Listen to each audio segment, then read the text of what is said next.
Yo, what's going on, everybody? I appreciate you guys checking in. All right, obviously, we all know now 6 straight losses, 6 straight losses, and this is where we're at 2-8. Obviously, I don't know if you guys were able to see the presser. AP just looks like he is defeated. You got the entire locker room looking like they know what's going down. They know that there's just no chance for the remainder of the season. And so we're gonna break this game down.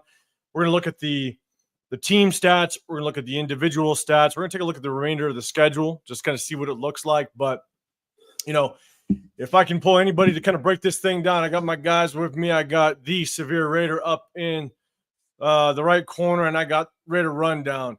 If you guys are with us, make sure you guys hit that like button wherever you're at. Hit that subscribe button as well. You got the Severe Raider, Raider Rundown. I'm 805 Raider, Real Talk, Raider Nation. But again, I appreciate everybody pulling through. But my guy Severe, man, how you doing on this Sunday? Same Sunday. Oh man, yeah, like I said before, man, it ain't nothing changed but the weather, man. It's the same shit, different toilet, man. At this point, it's just what to be expected. But you know what? That this is part of the plan. It has to be part of the plan. It has to be part of the plan. We know what's going on. Hashtag SS to the end of the season. Hashtag it is what it is. Season. 100%, man. Rundown, how you feeling, man? Man, chilling, man. Like my man said, man, same shit, different day. Water's wet. We ain't tripping about nothing like that. At the end of the day, like you said, SS, strategic substitutions. We just wanted to see the effort today. So I'm not mad per se about the outcome of it. I did see some effort, but there are some troubling things that are in there that we got to talk about the future. But as far as the immediate outcome, yeah, I'm not tripping about that. We pretty much knew what it was. So obviously I'm looking at the comment section. I'm going to start bringing you guys the comments up here in just a second. But look, let me know in the comment section. Are you guys officially, obviously AP has been on the hot seat for just a little bit, just depending on how everybody feels. But let me know. I already got a hashtag fire AP in the chat. Let me know in the chat what you guys' thought is. Or are you guys kind of on that fire AP train now that we're 2-8 and is got a 6-game losing streak? It's just tough to swallow. So let me know in that comment section if you're down for that AP fire hashtag fire AP. Let me hear it. But that's the hard part. We go into this game. One of the things that I thought is that we were going to, and again, I should have just remembered that it's our Raiders that I'm talking about. But sometimes when you have a coaching change, you might see a little bit of a spark, right? You got the Saints. The Saints had it last week. Dennis Allen gets fired. All of a sudden, the Saints come out and they beat the Falcons. A few weeks ago, you had Deshaun Watson go down. You had Jameis Winston come in, and what do the Browns do? They beat the Ravens. And so sometimes, last year, Josh McDaniels gets fired. Bo Hardigree takes over. We start Aiden O'Connell, a rookie, and what happens? We put up 30 points on the Giants team. I thought there was a chance that we might have a little bit of a spark because that's just kind of what happens in the NFL. You see it all the time. But at the end of the day, it's our Raiders. It's our Raiders, and they came out flat. Obviously, first drive, I think we got I think it was a 3-and-out to start the game, but we did get 3 points to follow that up. But we just seemed pretty flat the entire game. So again, I thought we were gonna have a little bit of spark, but I should have thought it was our Raiders. But again, I appreciate everybody in the chat pulling through. We got me hashtag fire AP. You were the first comment of the live, so I appreciate you. But Sacktown Mike, man, I appreciate you. Or Sacktown Raider Mike, I appreciate you pulling up. Fear Raider, I appreciate you coming in the building. Raider 331 pulling through. I appreciate you as well. Myra G in the building. Appreciate you. SoCal Sal. Always good seeing you in the chat. Ernest, appreciate you coming through. Mopar Maniac, Fire AP, man. A lot of people are going to be on that train. Hashtag SS, Dre for sure. Always good seeing you in here. And SoCal Sal, appreciate you pulling up, man. What's he say? Hey, Niners lost and Queef's life ain't that bad. Yeah, I'm with you. But the Niners did lose. Is that what you said? They lost. Yeah, they lost. The Niners lost. Damn, they lost, man. I think Geno Smith was kind of every game too. That's crazy. My Sean guy, Johnson, man, legendary. Man, he says salute everyone. Legendary Hashtag Raiders. Tight end Brock Bowers had the most catches in NFL history by rookie tight end in a game. Today, Bowers is the dog. 13 receptions, 124 yards receiving, and a touchdown. Yes, we're going to kind of go through the team stats, the individual stats. We're gonna go through that because, again, in a loss, it's tough. But at the same time, you can kind of see some highlights like our boy Brock Bowers. I mean, he's obviously a walking highlight at this point. Probably the only highlight we can kind of pull from this season as it stands right now. You know, he's arguably one of, if not the best tight end in the NFL right now. And it's impressive it's impressive him doing it, given the fact that there's really not a lot of help around him. Yes, Jacoby Myers is a good receiver, but he's basically our number one, man. So let's kind of touch on Brock Bowers real quick. Rundown. What's your feeling on Brock Bowers and just his performance today? Man, Brock is an animal, bro. You know, real fluid today in his route running today. I know sometimes, you know, Severe be looking Severe be saying he be rounding this shit off sometimes. He do be rounding shit off sometimes. But he does. But today he was fluid. And I think we finally utilized one of his greatest skill sets, which is that yards after catch, bro. I mean, he's one of the better players in the league already with just getting the ball in his hands and letting him do something. Like, I think most of us said it day one when we drafted him. He's got that ability. You give him something for 5 yards, he can take it for 20, 25 if he really gets going. And today it showed on full display, man. So I think that's one of his better gifts. And I think Scott Turner did a beautiful job of just getting the ball in his hands, bro. Like, I think that's just a lost art. Sometimes we make football too complicated, not trying to get people the ball in simple ways. You feel what I'm saying? Out the backfield, in the flat, just regardless, bro. Just let him get the ball in his hands and let him go to work. So I was definitely happy to see that today. Yeah, I'm with you. And look, it ain't easy. It's not easy to get your best player the ball day in and day out, game in and game out. That's not easy. You got to scheme him open. And his ability to get the run the yards after catch, you got to be able to scheme those type of routes open, right? You got to make sure that you kind of isolate him to one side of the field, you know, maybe drag him across the field and just kind of allow him to get that ability to get open. But it's not easy. And look, we saw it all season. Getsy did it as well. You know, it's not just game one that he's all of a sudden a good tight end. So Getsy did it as well. Sure. But Severe, I'm going to throw it at you, man. What's your thoughts of Brock Bowers, his performance, and really just the only highlight we can kind of hang our hat on at this point? Yeah, man, he's a foundational piece, man. And I will say, as you kind of alluded to, the Raiders have done a good job all season, even Luke Getsy, of putting him in positions to make plays. Today they moved him around. You kind of never know where he's going to be, so it's kind of hard to game plan for him if you don't know where he's going to be at. Sometimes he's in line, sometimes he's in the slot, sometimes he's outside. Had him in the backfield today. You know, gave him the ball on the carry, even though he lost yards. But just doing that and having the threat of that there, you have to game plan for that. So having that kind of Swiss Army knife that can do all of those things, I think that is a huge benefit for us. So it's good to have that, man. And as kind of as we said, like after we drafted him, like he's one of the better players in the history of college football. Like, you get the guy the ball in his hands, and he is going to do stuff that very few other players can do. So just taking advantage of that ability, I think that's huge. You know, he is our only real weapon on offense. The only other wide receiver we have is an LA law firm, Jacoby and Myers, because it's just that one guy. Just that one guy. It's just Jacoby Myers. So, you know, it's basically just those two guys.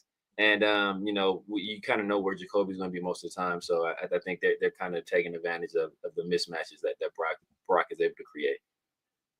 Yeah. So, you know, and that's the thing. I think that's one of the biggest things that we can kind of hang our hat on, is that Brock Bowers is really starting to look like a generational talent. I mean, to where he is, when you talk about a quarterback's best friend, you know, it's either a solid run game or a tight end, right? That is what a quarterback's best friend is. And I think Brock Bowers, no matter who the quarterback is next year, I think is going to be his best friend without question. 100%. 100%. But I want to talk about Michael Mayer, because obviously he came back, you know, and we saw some catches. We saw him kind of get active a little bit. And so next up, we're going to talk a little bit about Brock Bowers. But again, shout out to everybody in the chat. I appreciate you guys coming through. Michael Rascon, appreciate you coming up. Dominique 5, I appreciate you coming in the building. Fupa Face, you back. My God. You back. What's going on, man? Rundown was enjoying the name last time. I remember that. John Leone, I appreciate you coming through as well. I saw you come pull up in the building. So everybody coming through again. Johnny Fever, appreciate you pulling up. Let's do this, guys. Wherever you're at, make sure you hit that like button. Make sure you hit that subscribe button. You got the Severe Raider as well as Raider Rundown, Tomato 5 Raider, Real Talk, Raider Nation. Make sure you guys hit that subscribe button wherever you're at.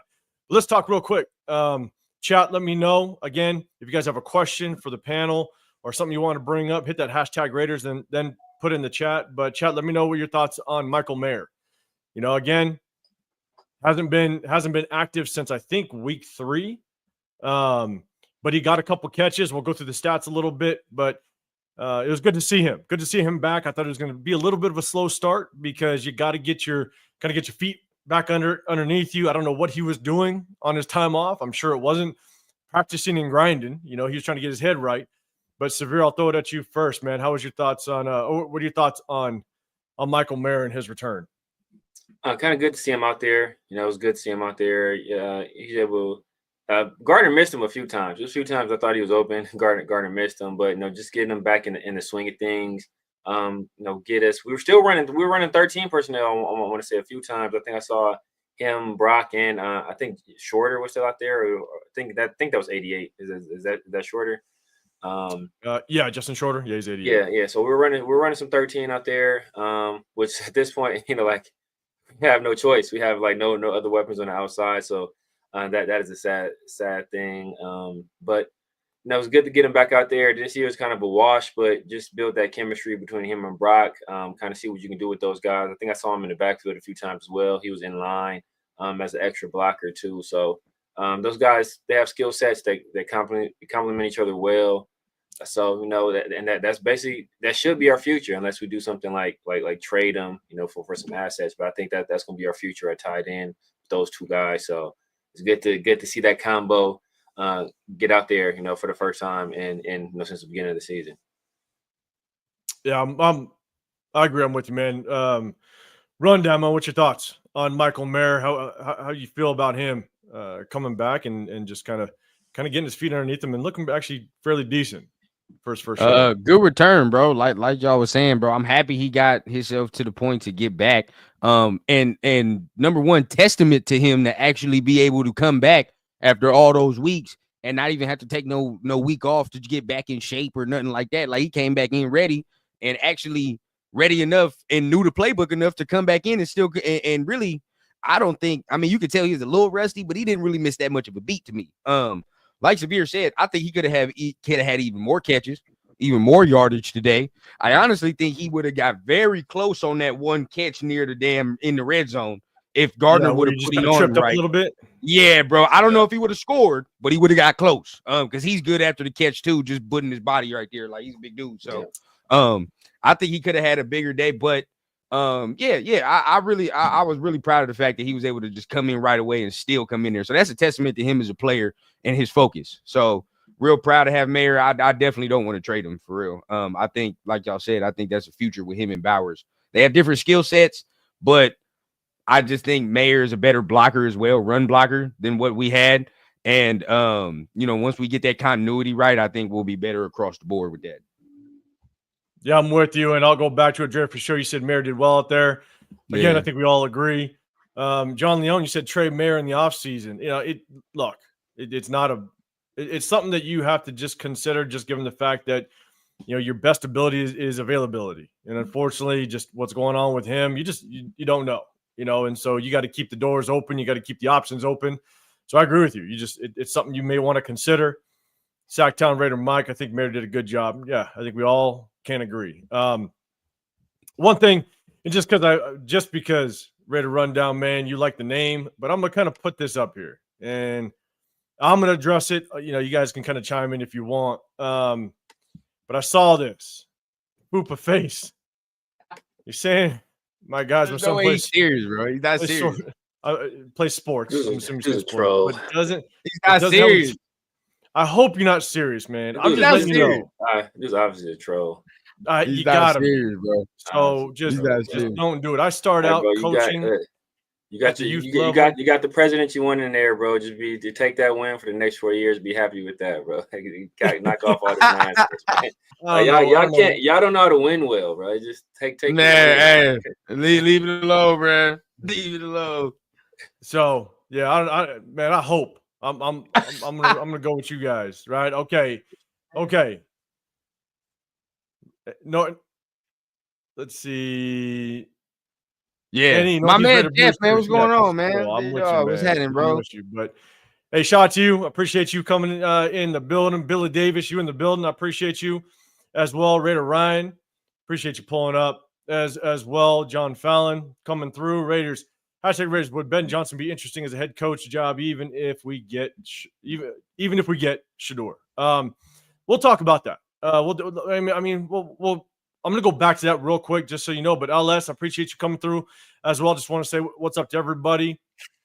Damn near, yeah. Any Raider boosters, you're coming through. Sun Goddess, I appreciate you pulling up. Always see you in here.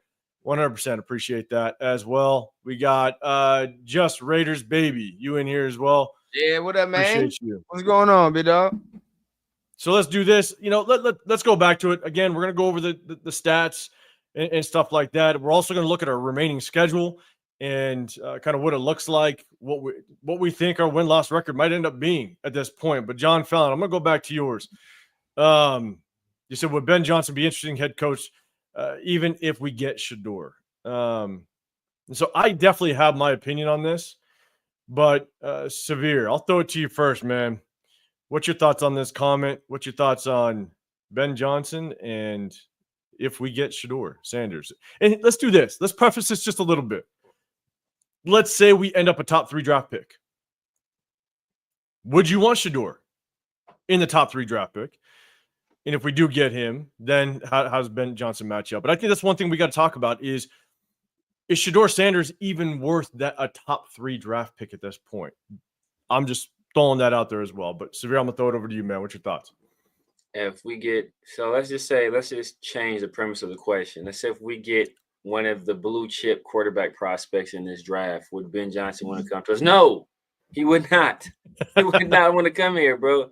He's not coming here, man. Why? Like, he saw Josh McDaniels come here, get a year and a half. He didn't instantly win, he got fired. Saw Antonio Pierce come in, had some success as interim. He didn't start winning immediately as a head coach and got fired. Team doesn't have talent on the outside at wide receiver. They have question marks at offensive line. They still have question marks at quarterback. They have question marks at running back. Like, why would he want to come here? And he also knows that if he comes here and he doesn't win immediately, he's going to get fired, or people will start calling for his fire. If he doesn't put up 30 points in game 1, you all give this guy's supposed to be the best offensive mind. Get him out. Like, come the heck on. Right? People forget when he started with the Detroit Lions, he was their tight ends coach. And then Anthony Lynn was the offensive coordinator. Anthony Lynn gets play calling duty stripped from him midway through the season. And they give play calling duties to Ben Johnson. No, what does Ben Johnson do? He's ass for that entire half of the season. But they saw something in him. And they say, you know what? We still think this guy can be innovative. We give him off season, give him the off, and give him the offense. Let him have the keys. He can do something good. They gave him the keys next year. He had another half of that year with Jared Goff. They had Jared Goff that first year. He had the entire offseason. They added some weapons. They got better on the offensive line, and then the Lions' offense improves. But they have one of the best offensive lines in the league. Like they had such a good offensive line that they took the best offensive line prospect in that draft, a generational left tackle, and they had to put him at right tackle because they already had such a good left tackle. Like, he's not going to have that kind of stuff when he gets here. So first of all, there's no guarantee that he's going to be good. And if he doesn't win immediately, you guys are going to say you want him to get fired. So why would he come to that situation? Like, it doesn't make any sense for him. He has his pick of any job he wants this offseason. He's going to come to the team that's fired 3 coaches in 2 years. Like, why?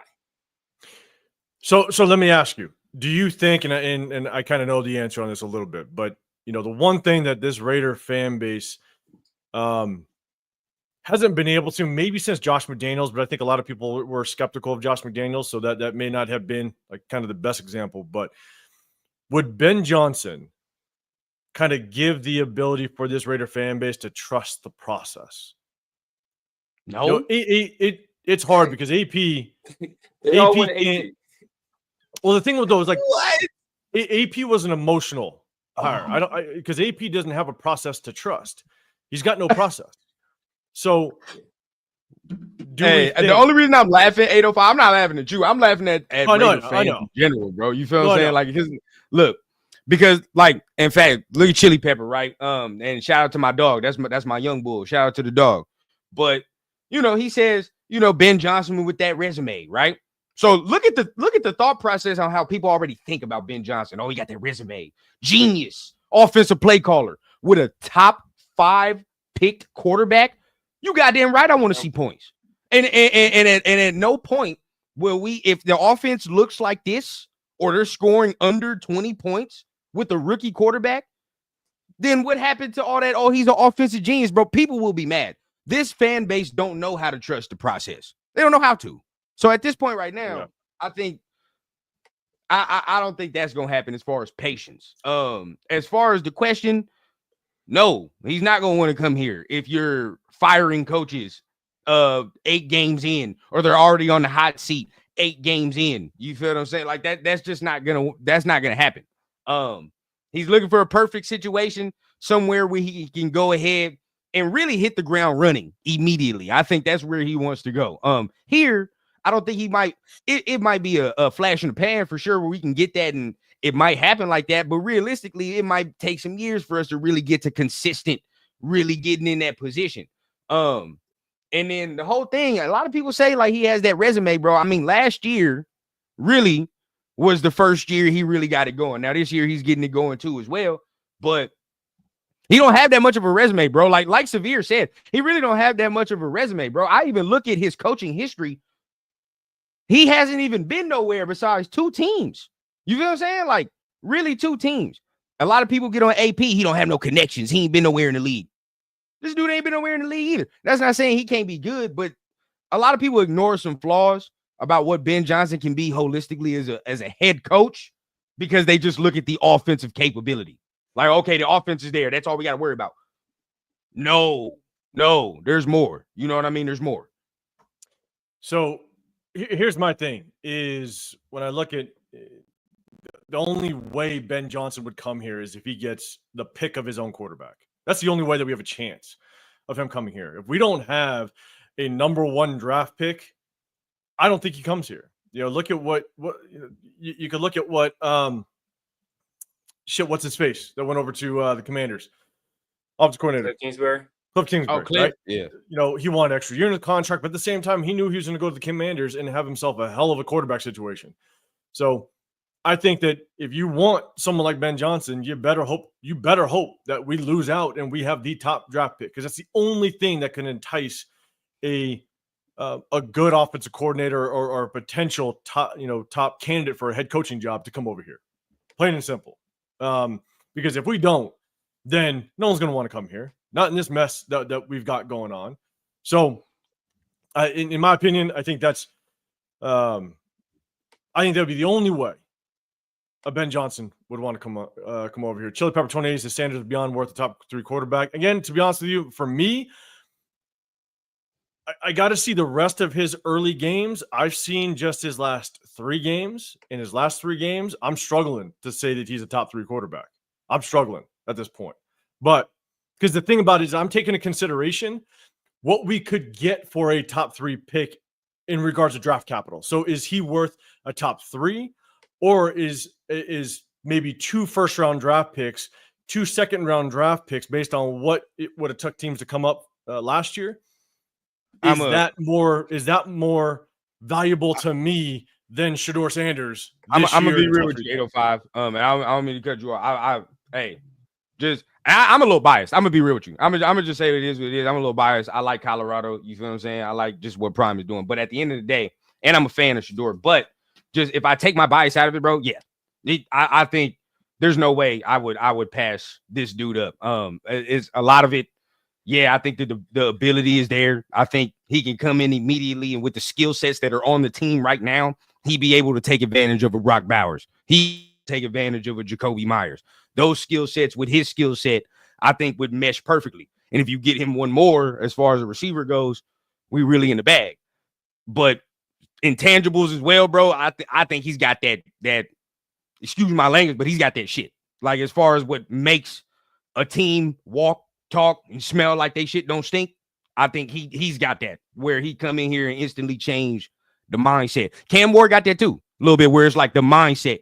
You know what I mean? Of like what you want your leader to be. That's not half, but that's some of the battle when you talking about some of the quarterback, right? And I think them two dudes, So no doubt, but Shador, if I'm talking about Shador, sure, yeah. I got to see more of the first part of the season. But again, what I've seen the last 3 games, I just don't see a top 3 pick. I mean, you watch him against Texas Tech.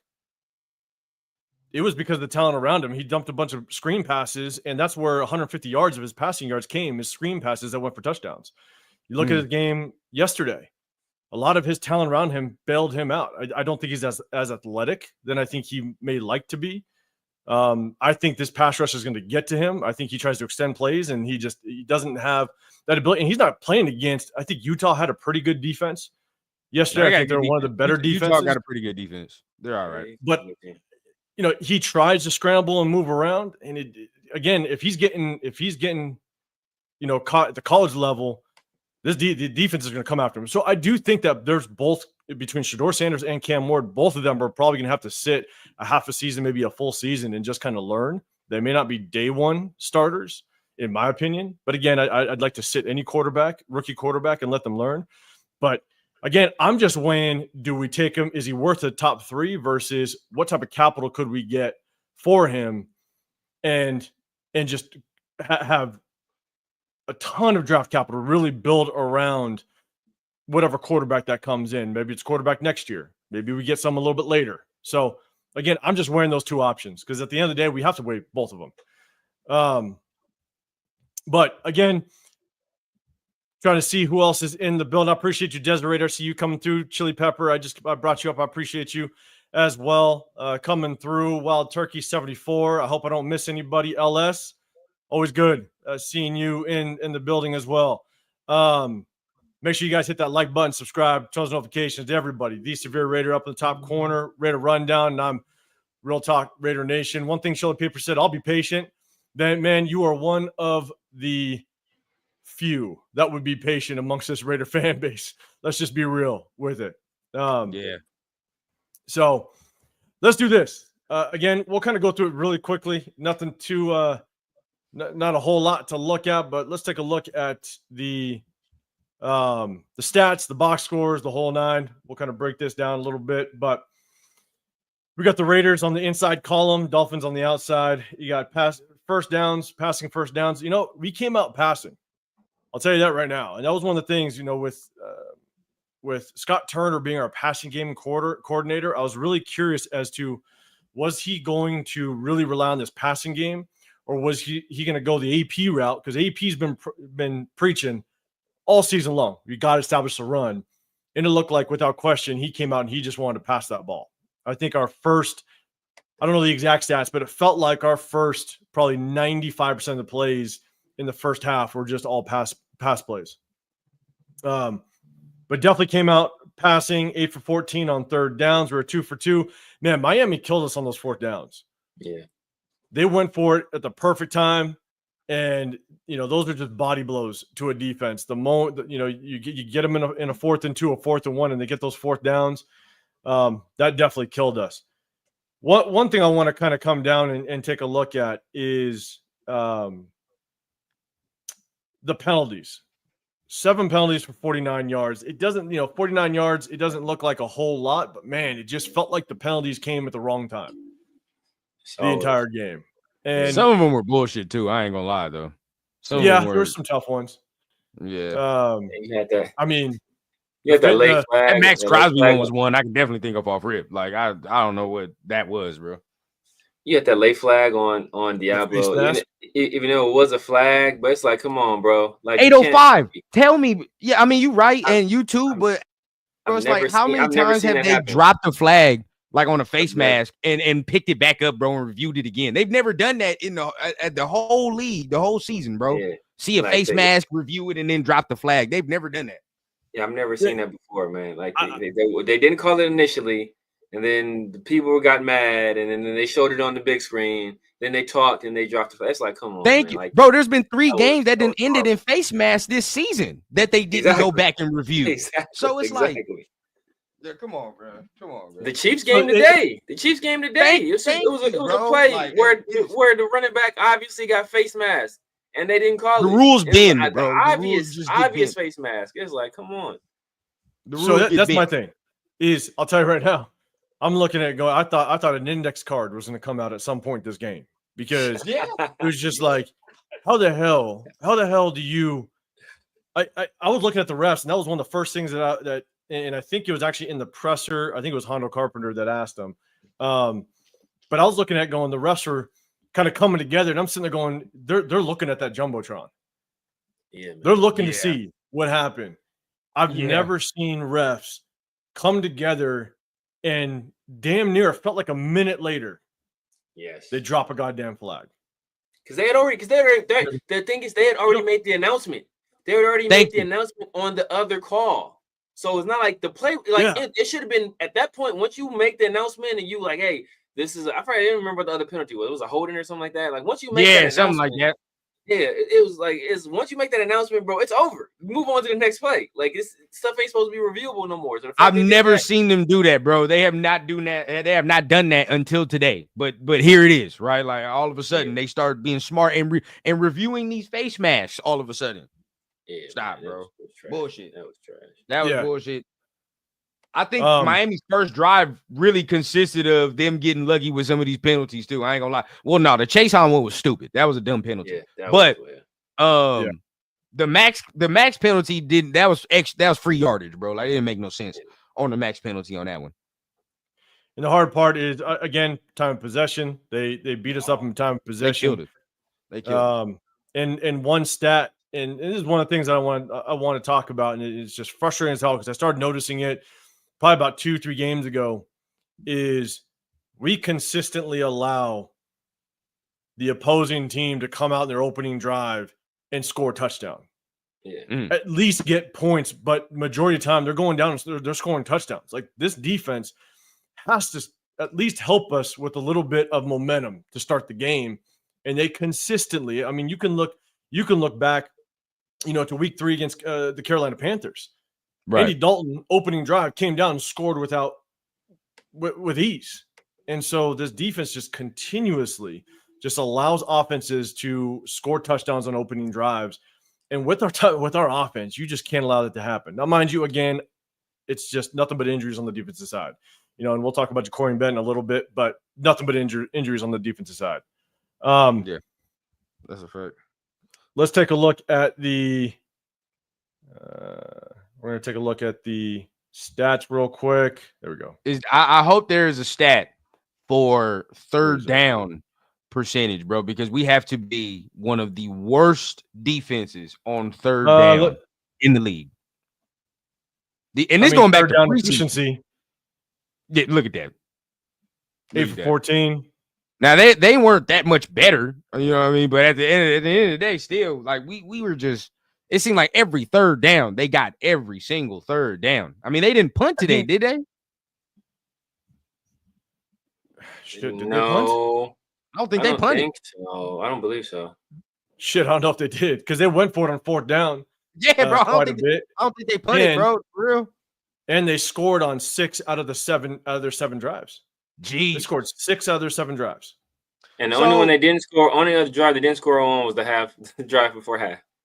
Exactly.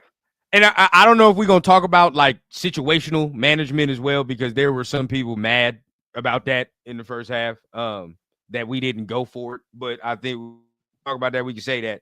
But I think, third down, bro, we're terrible. We've been terrible all year, though. So it's not a surprise that all of a sudden teams are gashing us for long gains on third down, bro, because it's been the whole year. So that's one. The run, they didn't really kill us on the run like I thought they would. That's one thing that I am surprised about, though. I don't know. I don't know if they killed us, but man, they got the yards when they needed them. Let's put it that way. I felt like it was like we needed to stop. We need to get them kind of in a we needed to win on first down. Let's put it that way. In certain situations, we needed to win on first down, and we just didn't. All of a sudden, we let them rip off an 8-yarder.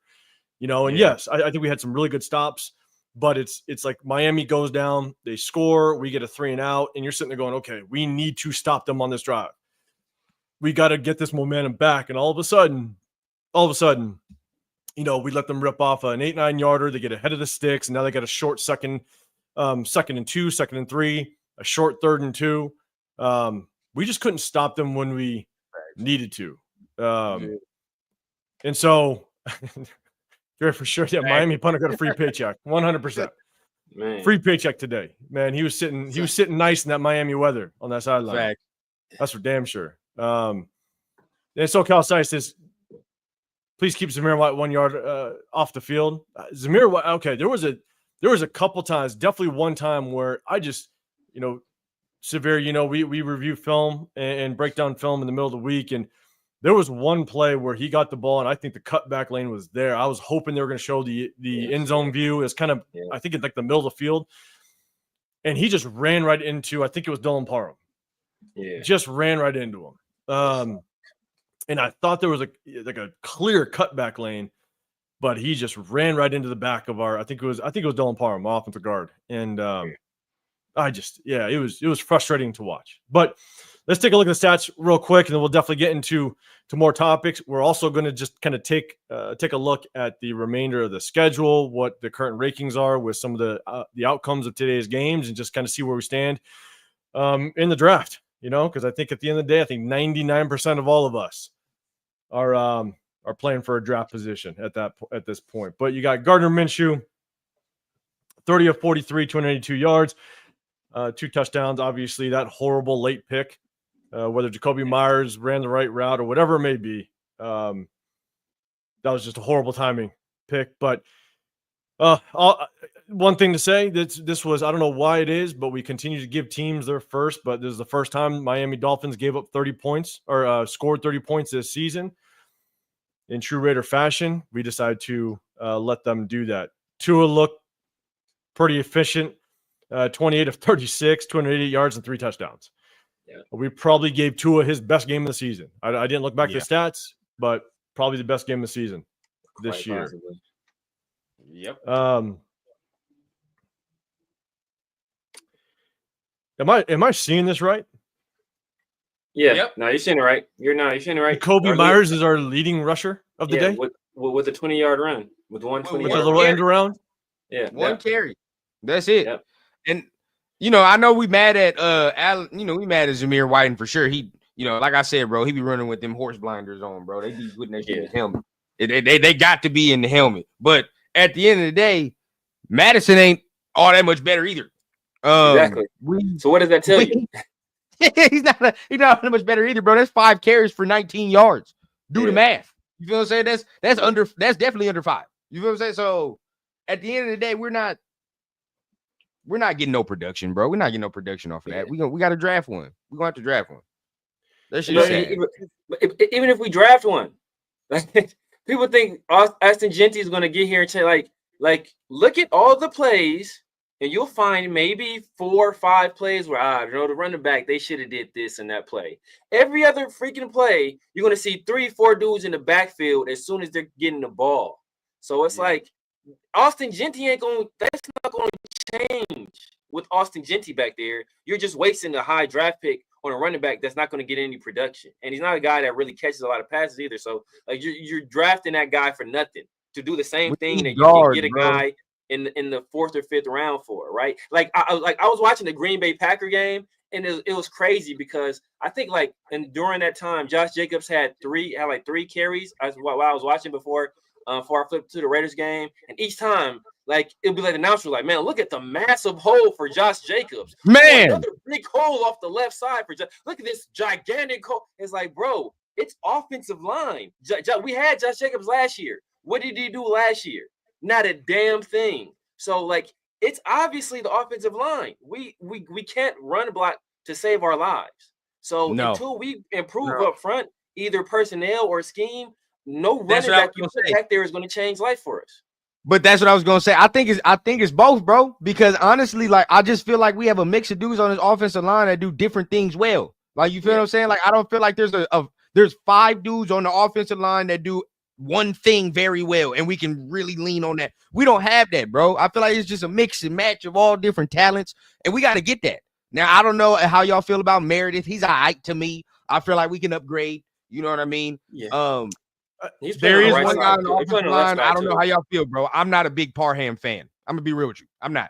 So I think Parham is probably out of the veterans on the offensive line, he's the weakest link. I'm not a big fan, bro. I think him and it'd be him and Andre James getting bull rushed the most to me. Like when we don't really get no power from them 2 dudes, but that's just my opinion. Jordan Meredith, I think Jordan Meredith actually is going to be fine. I actually think he can develop into a pretty solid guard for us. Obviously, JPJ, he's going to be solid. I want to watch the film on DJ Glaze just to see how he was going to do. But I think the one thing we have to remember is this Miami defensive line is actually pretty good. They took it to the Rams last week. They got to Stafford, I think, 4 times last week. And so it was definitely going to be a test for this young offensive line because we got to remember, this is still a young offensive line. Even though Dylan Parham, it's his 3rd year, but he's still not necessarily, quote unquote, a veteran. The only veteran we got on this offensive line is Colton Miller. And so you got Jordan Meredith, still young. I think he's going in. I think this is his 3rd season, possibly, maybe 2nd season. But obviously JPJ, rookie, Dylan Parham, not necessarily a veteran. Then you got DJ Glaze. And so it's still young. They're still trying to gain their chemistry together. So I'm going to give them some time. I do think the interior of this offensive line has potential. Now we just got to kind of see where this potential goes. But I do think that it has potential. But they just haven't been able to work as a group at all. You had Cody Whitehair starting the first half of the season. JPJ wasn't starting the first three games, and now he went from guard. Now he's switching to center, so he's switching positions a little bit. And so there's definitely been some shuffling around, but let's just be real. That's embarrassing that Jacoby Myers, your receiver, is your leading rusher of the game. That just tells you right then and there we have no run game whatsoever. Devon A-Chain, he goes for 17 carries, 73 yards. I think Raheem Mostert kind of went out. I think it was maybe 2nd quarter where we really didn't see him return back onto the field. But at the end of the day, you're not going to have success if you're completely one-dimensional and you have and you got Gardner Minshew throwing the ball. Like it's not going to happen. Gardner Minshew's not going to win you football games with his arm consistently. No. So rundown back to what you were saying about not being efficient necessarily on 3rd down, and I agree. But at the same time, we were lucky as hell to have Brock Bowers this game. If we didn't have Brock Bowers, we would have been. I mean, we probably wouldn't have crossed the 50-yard line. We're dead in the water, man. We dead in the water without him. And I go back to what Severe says a lot. And I say it too. Like I like Jacoby. I do. I just don't think he's a prime number 1 receiver, bro. I think he's a solid, consistent guy, and that's something you need, right? Like that is definitely a quarterback's best friend when I can go to him in certain moments, right? Like I can trust him. But I don't think Jacoby has that type of explosion, that type of game where it's like you looking like, oh yeah, that's a difference maker, bro. You know what I mean? Like you look around the league, bro, there are examples of what them number 1s look like. You feel me? And I just don't think that is what he is. I just think we have a whole bunch of B-list guys right now. And even Trey Tucker we can't even utilize you, boy. But at this point, as of right now, you're getting the opportunities to show if you can be more than just the speed threat. And he's not doing that as of right now. Now, could it be quarterback play? Yes, that could be definitely so. But one, we all know that Gardner Minshew's just got a noodle for an arm. Like his arm, for sure there. But it is truly. I don't want to say. I mean, it's embarrassing, but it's also like we just cannot throw the ball deep. Why did we couldn't even attempt one time to throw the ball deep? Now I understand Gardner Minshew doesn't have a lot of time back there. He definitely looked like he was scrambling around quite a bit. But Trey Tucker was supposed to have the speed to potentially take the top off the defense. And he's just not there. We just don't see it. You know, I mean, Severe, what do you think on just the fact that Trey Tucker was supposed to be our speedster? He was supposed to be the guy to take the top off, and we can't even utilize it. I mean, there's so many inefficiencies with this offense from running game to passing game across the board that, you know, what are your thoughts on Trey Tucker at this point? Yeah, man. First of all, like, we don't have the protection up front to even try to throw deep. We don't have a quarterback with the ability to push the ball deep, consistently, accurately. And in the past, and make no mistake, like, Gardner doesn't have the strongest arm, but in the past, he's done things where he's pushed the ball. I saw him do it with the Colts last year. Him and Alec Pierce routinely, they would give Alec Pierce or Michael Pittman like a deep route, and he would throw the ball deep. So he can do it, but I just think right now he's back there seeing ghosts. He has no confidence. We don't have the protection. And in terms of Trey Tucker, taking the top off a defense, like, he has questionable hands still. I think, sometimes his awareness on the field isn't that great. And like, he can't take the top off a jar of pickles right now. Like, I don't trust the guy's hand. Like, I don't trust that dude at all, man. So, like, we definitely need an upgrade at the skill position on the outside. Like, Jacoby's not a number one. I think he's he's a top 5-ish number 2, top 7. Oh, yeah, 100%. But he's not a number 1 guy. So we definitely need some improvements on the outside. And you're asking me personally, I'm drafting a wide receiver before I draft a running back. It's off top. Well, you can get one in the later rounds, bro. I mean, like, you can get a running back in the 5th round, honestly, and be straight, bro. Like, you don't need all that. And I must take it a step further with you, Severe. I'm drafting a receiver before I pay T. Higgins $30+ million. Oh, there is no doubt in my mind, bro. I'm paying T. Higgins no 25, $30 million, bro. I'd rather just draft one. I'm not doing that. Yeah, no, I'm with you on that. If T. Higgins, if that's going to be the price tag, I'm gonna step away from that. That ain't happening. I'm good off that. Jamar Chase, I might do that though. I ain't gonna cap. I might give Jamar Chase that money. I might. Jamar Chase is a bad man. Jamar Chase is different. Yeah. He's their kind of music. Jamar Chase, man, like Jamar Chase, he's fluid when he moves on that football field. I mean, he just gets his ass open. It's that simple. And then when he gets that ball in his hands, he doesn't look like the fastest guy in the world, but somehow he separates. Yeah. Could you imagine him and Brock Bowers, bro? Like, you just throw slants all day, bro. I hope one of these motherfuckers just break a tackle or something.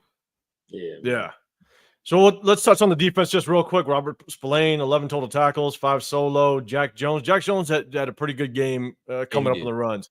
One thing I was afraid of, and I got to watch the film, is I'm sitting there going, man, he was so aggressive to the run. I was waiting. I was waiting for McDaniel to kind of pop just over top of his head. Just play against him being a little over aggressive, but I don't know if I saw it, but again, I'll take a look at the film. Darnay Holmes, he got obviously a lot of playing time with Nate Hobbs out. He had that one, I think it was that pass interference call. Darnay holds. Bro, every time I see him, he be holding. Max Crosby wasn't able to get home. Didn't register a sack. I think he had a kind of a mediocre day. It was tough for him, but I think they just did a good job. I mean, he did create that sack. Him and Diablo created the sack on that Butler got. Max had the pressure, and then Diablo picked up Tyreek Hill on a crossing route, like ran try for try with him. That's where Tua was trying to go with the ball, and Malcolm Butler was able to get the. I think Max was real disruptive in the run game today for sure. I think in the pass game, like, I saw tackles, tight ends. You know what I mean? Like, they was throwing the kitchen sink at him today, and hoping somebody else didn't win their one-on-ones. But that's what happened. as much as Max did help influence that sack, Adam Butler put a move. I think he was over the center at the time. I mean, he shook that center, and he did a hell of a job of getting skinny, getting through his gap, but then also maintaining his lane. He did a hell of a job. So that was a hell of a sack. Did Tyree not get a sack today? He got a sack. He got the sack. He got the strip sack. Yeah, Tyree got a sack. As a matter of fact, Adam Butler created that sack on the stunt. Yeah. Adam Butler did he? Yeah, Adam Butler created that sack on the stunt. They ran a stunt. And Tyree almost didn't get the sack because he didn't like he didn't run to the quarterback. He ran like he was like trying to like guard him playing basketball, and then he's like, oh, like something snapped, and then he went after him and hit him. But like, man, we got to fall on that football. Damn it, we got to fall on the football, man. We tried to. I think Tua ended up getting it back, right? Or did the O-line? Yeah. Tua ended up getting right back in his damn lap too. Yeah. So I mean, hey, you know, that's actually back-to-back weeks. Again, got to watch the film to see kind of how he played the entire game. But that's back-to-back weeks that Tyree Wilson has kind of flashed a little bit. So let's just hope. Let's hope that this continues. You know what I'm saying? And so I wouldn't call that a flash. It was like are you banking a 3-pointer? Like that's what that is. It's like one of them little pop things that you get on, like dude, just let him be. All right, let him do his thing. My God. But hey, I appreciate everybody else coming in the chat. Mark, appreciate you. 14th like the show. Make sure you guys hit that like button, subscribe, turn those notifications. Top above me, got Raider Rundown. Below, I got this The Severe Raider. I'm Real Talk Raider Nation, 805 Raider. Make sure you guys hit that like button, subscribe. Real curious for y'all too. Y'all the film gurus and the scheme gurus, but really thinking like the secondary was terrible today. Now, granted, like we were out like damn near the whole starting corner room. We're gonna get into that. We're gonna get into that real quick because obviously, DC Richardson, Decamarion Richardson, he got some substantial playing time when our guy Jacorian Bennett went down, and so that kind of sums up kind of the stats. We're gonna get back into just kind of what the standings look like when it comes to draft position, and we're gonna take a look at what the remainder of our schedule looks like, and we'll kind of figure out whether or not we're going to be looking at a top 3 pick. So we'll kind of dive into that. But let's talk about Jacorian Bennett for a second. I'm going to kind of bring us back up to the big screen. Let's talk about Jacorian Bennett. You know, when I saw that injury, I've played enough football. I've coached enough of it to kind of look. And I think Severe, we were talking before, it didn't look like there was an update just yet. When you see a guy and his arms limp, a shoulder's leaning, and he's walking a little gingerly off that field, it's never good. I didn't see the actual injury. I didn't see it actually happen. I don't think they replayed it at all. But man, it don't look good. And that tell me one thing, bro. If you saying that can only mean one thing. For real. So my junior year in high school, I broke my collarbone. Yeah, bro. That's exactly what that means. Your whole side just goes dead. You know what I'm saying? You're leaning. So you can't move that. I ain't never really had it. You can't move that at all, huh? Not at all. Yeah. I mean, and try to take shoulder pads off when that happens, bro. Well, I mean, if that's the case, is the season done for him? If that's the case, if it's a broken collarbone, he's done. That's over. Yeah, that's over. But man, just the way he walked off, I hope that they're maybe being overly cautious. I don't know, but when he walked off, it just looked bad.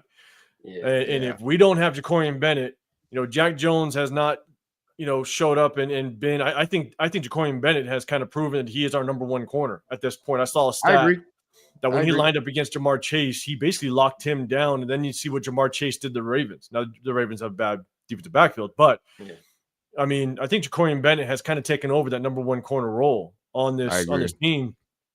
And now we got Jack Jones, and look, whether he's ready or not, I think DC Richardson is going to get a lot of playing time. And so if Jacorian Bennett can't go, Rundown, what you think? What you think our defense is going to look like? Hey, forward? And I said it before the season, and I always say I love, at the end of the day, I love being wrong on a player when it's for the positive reasons, right? I wasn't a fan to begin, but like you said, he's proven. I think he is our number 1 corner up to this point, the way he's played. But if he can't go, this is where I and many of us at the beginning of the season were scared, right? Like, what are we going to do as far as this secondary room? You look, now D-Cam gets in there. For all intents and purposes, he didn't play like that terrible today. And like just from the looking at it, I don't think he played that terrible. He had some rookie moments, but his speed is evident. I'll say that speed is evident. The size as well. There's a couple times where like you really gonna have to get the ball over his arms and over his length to really get it over him. So like that's somebody I like. But where I get scared, bro, it's like this Nate Haas, bro. Like we're in a contract year, dog. You can't be missing no fucking games, right? But this is the thing that I be saying about certain players. Him is one of them. Where I was like, as soon as he said he couldn't go, I'm gonna start getting worried because now we gotta start playing Darnay Holmes and Sam Webb on the outside. You feel what I'm saying? Like that's where it's gonna start going. But I don't really have that much that much confidence in everybody. Jack Jones can get it together, but it's Maj Podge at this point, bro. Like it's band. Yeah. And MeZ Boxer, man, you said Jack Jones actually tackled today. 100%. He definitely tackled. I want to watch the film and kind of see just how he did in the coverage side of things, because at the end of the day, I think looking back at the stats, Tyreek Hill, he 61 yards and a touchdown. Not the typical Tyreek Hill type of day. You expect more, but yeah, but still, I want to watch the film. But 100%, he came up and he was hitting. He came up in that box. He was doing his thing. So where I worry is the Jonnu Smith stat line, bro. Like, the hell's going on there? So 6 receptions, 101 yards, and 2 tight ends. Now, and we'll talk about that. We'll jump back to that side. But Severe, what's your thoughts on Jacorian Bennett being out and kind of how that plays a role in this secondary? Yeah, anytime a guy goes out of a game and he's almost immediately listed as like out and not coming back. Usually he's questionable. They'll go to questionable and then they'll rule him out later. But anytime you get a guy that goes out and he's immediately ruled out, like that's not a good sign. That's not a good sign. So I honestly don't expect to see him like the rest of the season.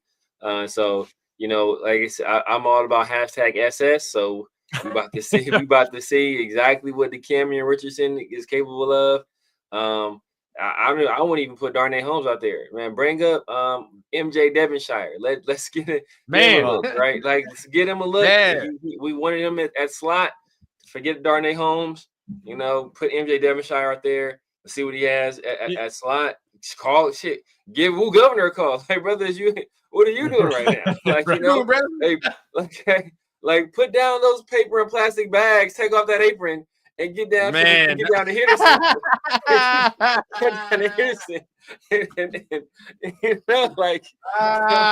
Come on back, brother. So quick covering the grill, like, get on back, man. So like, it's no point. There's no point putting Darnay Holmes out there, man. So this was something, and this like corner was a concern for me beginning, but obviously my concern was more about Jacorian Bennett based on what we saw last year. But I also had concerns about Jack Jones just because, like I said before, Jack Jones is an Antonio Pierce dependent player in my evaluation, right? Nowhere has he gone where Antonio Pierce isn't and it had success. Like everywhere he's gone and had success, it's been because Antonio Pierce was there. So that's why I was so high on taking the corner this year.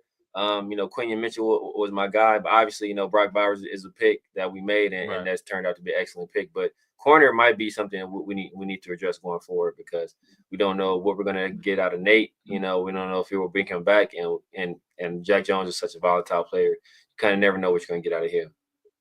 Yeah, I'm with you. Raider Allegiance, appreciate you coming through. Appreciate everybody in the building so far. Make sure you guys hit that like button, subscribe.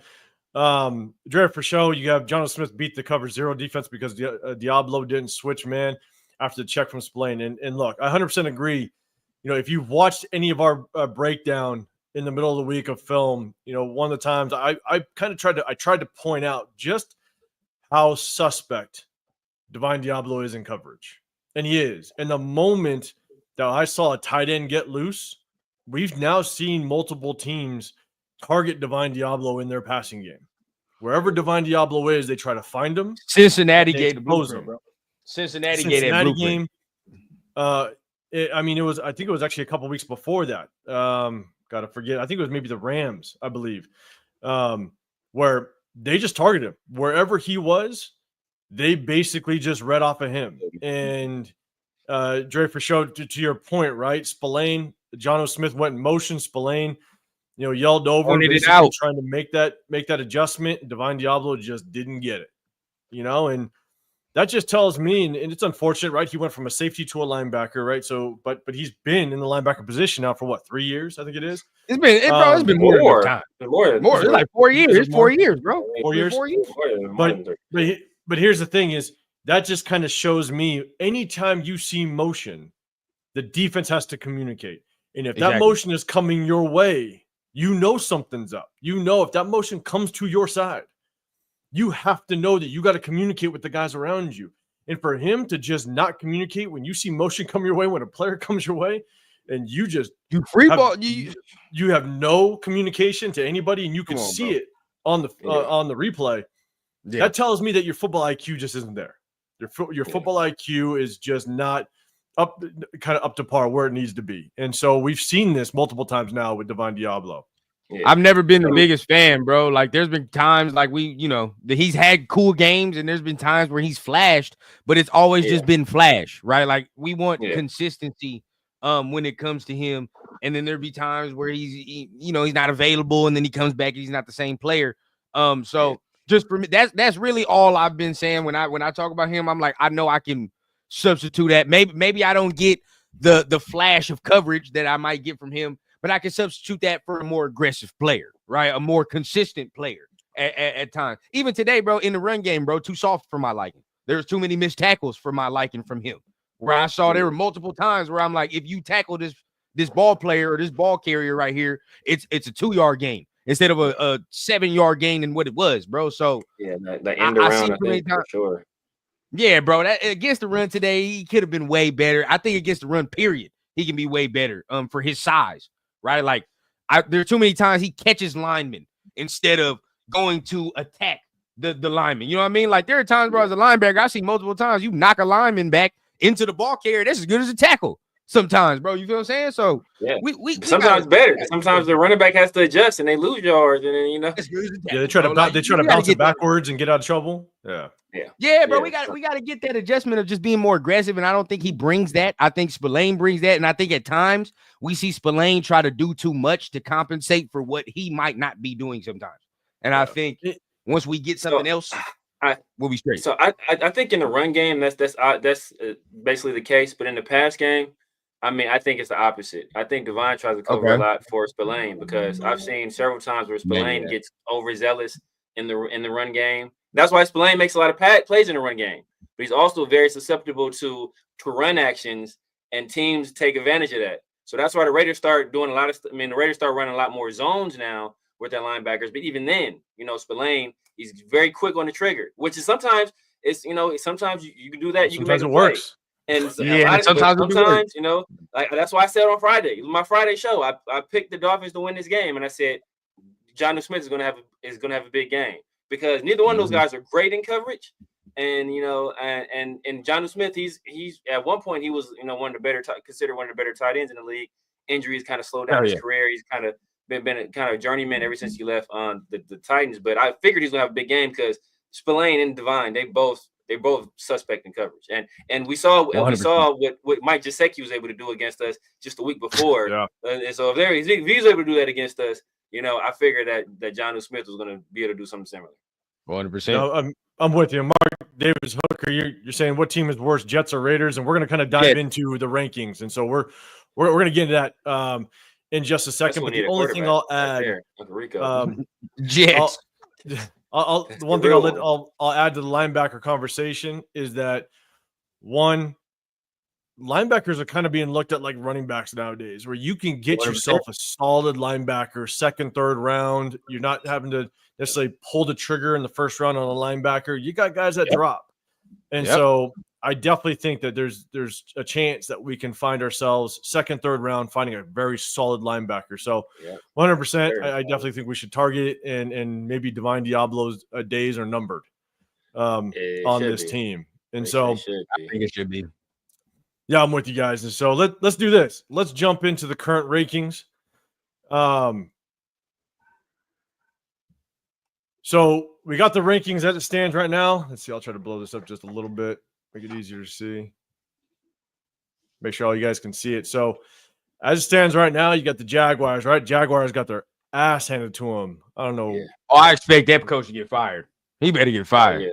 He's about to get. Yeah, it's Black Monday for him for sure. Yeah, bro. There's no way. No way. Unless they're hashtag SS, then man. Yeah. So you got Jaguars. They got their ass handed to them today. The Browns. Was it? Goddamn, we're third. Oh, you see that? Hey, that's crazy. Yes. That's it right there, bro. What's that dude from Game of Thrones? Hold on. So was Hodor? Yeah, Hodor. Yeah. Hold on that pick right there. I'm looking at. We third right now, and looking at this right here, the quarterback will come, bro. I mean, really, realistically, we might be picking the first quarterback off the board. With this little list right here, because the Jaguars gonna keep losing if Mac Jones is gonna be their quarterback. I'll tell you that right now. Yeah, I'm looking. So wait, what the Browns do? Yeah, Browns got their ass handed to them. Got it. Okay. So we're tankathon. We're fourth. So which one's more accurate?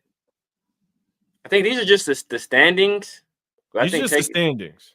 Yeah. Oh, that's just the standings. Overall. So the draft, okay. Draft is different. Let me see. But let me see. Tankathon might not be updated though, because no, Tankathon is updated. Tankathon is updated.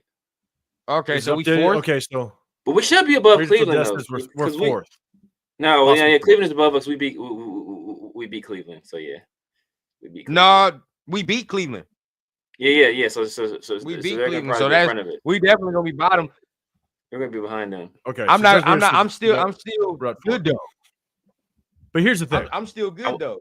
At the end of the day, it's like, Tennessee. If they pick a quarterback, it'll probably be Cam Ward.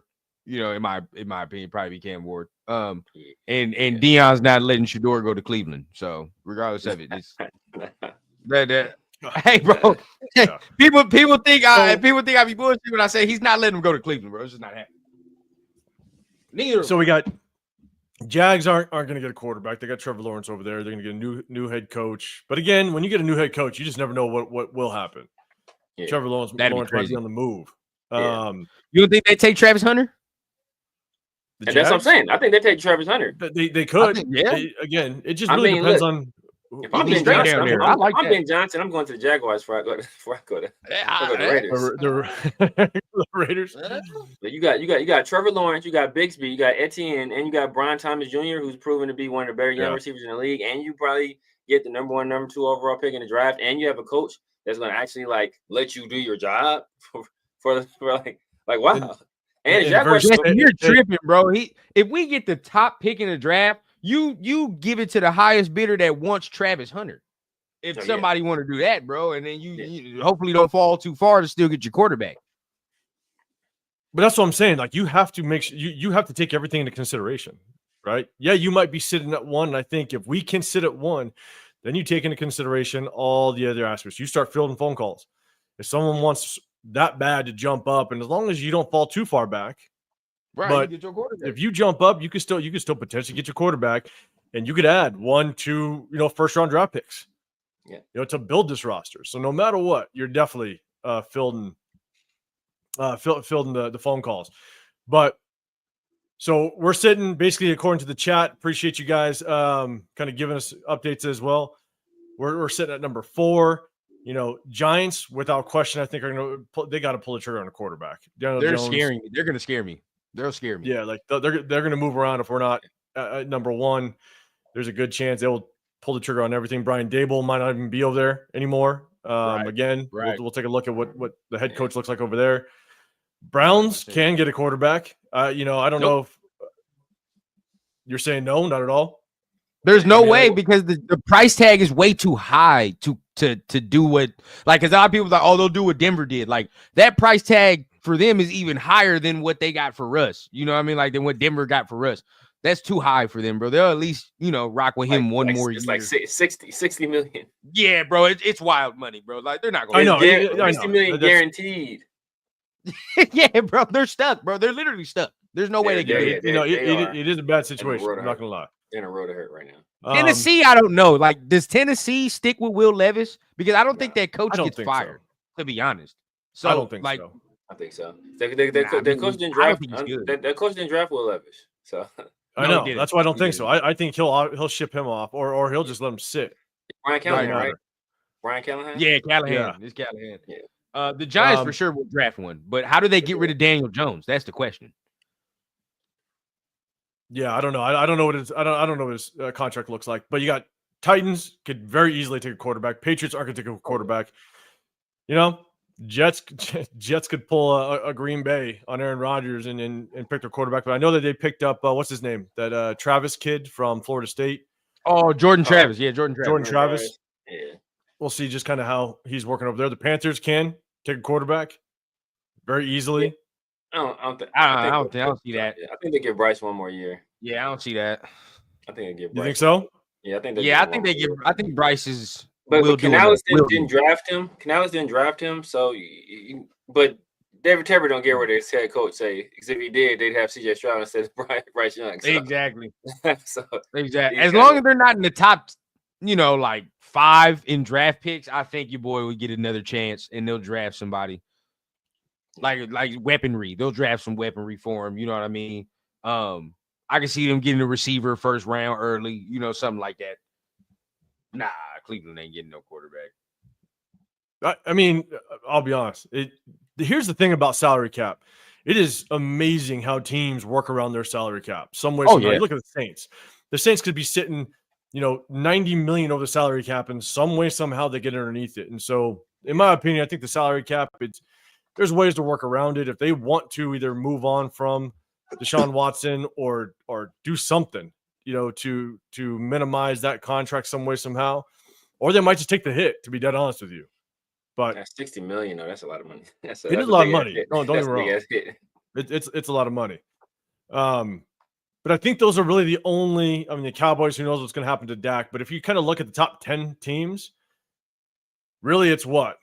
It's the Giants, the Titans, possibly the Panthers, possibly, are really the only threats to really jump up and snag a quarterback from us. So yeah. And we sit at number 4. So, with that being said, let's jump over to our schedule. We're going to jump over to our remaining schedule and just kind of take a look at what we're looking at. So, obviously, we just came off of Miami with the loss.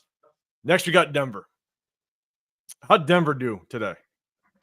They whooped Atlanta's ass. The Falcons. Yeah, they whooped Atlanta's ass. So, that defense. So that means I won my bet. I put money on the Broncos. We can lose that game. Kansas City, we gonna lose too. Like that's when you know you rich, when you can put money on somebody and you didn't even check what happened. Facts, huh? You got it. Oh yeah, I didn't check what happened. I put some money in this. No, so I'll check it later. No, so I actually like 805, man. No. So what happened was this. I check on all my bets.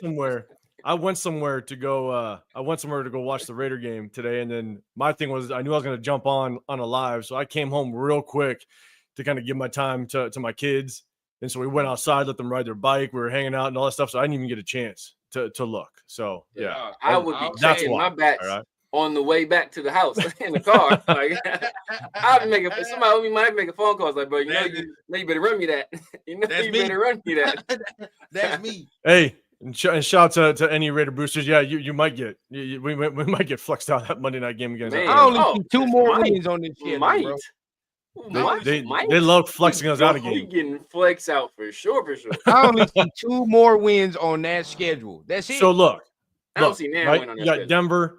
Denver easily can lose to Denver. They're getting better. We're getting worse. Easily lose to Kansas City. We're at Tampa, which means we got to travel. That's after an away game to Kansas City. Yeah, so then we got to travel back-to-back weeks. That's a loss in Tampa, most likely. Monday night against Atlanta. Loss. Most likely a loss. Now Jacksonville. You can beat Jacksonville. That's the only one. Could beat Jacksonville. And I think they stuck. There's a chance. Beat Jacksonville.